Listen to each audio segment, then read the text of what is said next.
Tikulandireni omvera athu nonse kulikonse kumwe muli kuchokera mzigawo zonse zinayi za mdziko lino. Dziwani kuti ife Dreams Media timakunyadirani kwambiri chifukwa munapanga chisankho chotsatira ife kuti tizikupatsirani zonse zomwe zikuchitika mdziko muno. Pamenenso makamaka sala ndi madziko awiri kuti tichite choponya voti. Tikuonanso zambiri pa ground zikuchitika kwambiri. Tikuona mbali nayi MCP kumazakhala ngati kumva nyunyunyu, tikapitanso mbali imeneyi APM tikuonanso kuti mtendere wampanikiza. Taonapo makamaka MCP ikuwidwa achoke convoy kugendedwa kumene zomwe zili zosakhala bwino. Taonako APM akukhomesa makamaka misewu anthu kuzaza ngati chipwirikiti kuti amuone komanso amve mfundo so tishakuka bwino. So imaneiso ndi video yomwe tikuona kuti zima track zimenezi zomwe amazilemba kuti lashi kupakira makamaka mbendera za DPP uku akuchita phokoso lodabwitsa kwambiri momono Malawi. So ndikusiyirani kanema amene mumve zonse makamaka zomwe zimachitika pamene pa tikuona nyamata kupachiza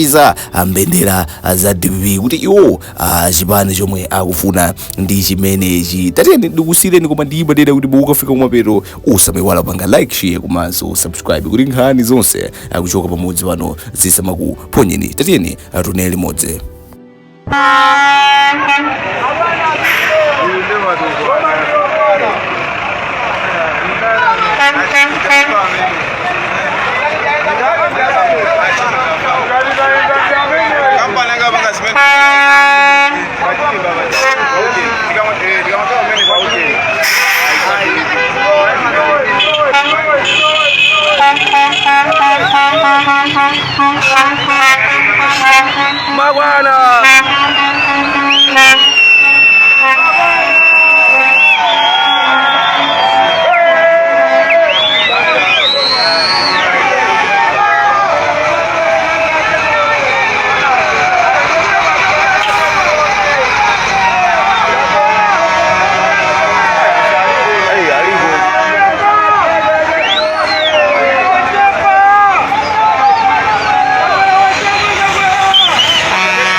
Tikuyamikeni komanso kuthokozani popanga chisankho chokhala pamenepa kumvetsera komanso kuonera zomwe takubweretserani.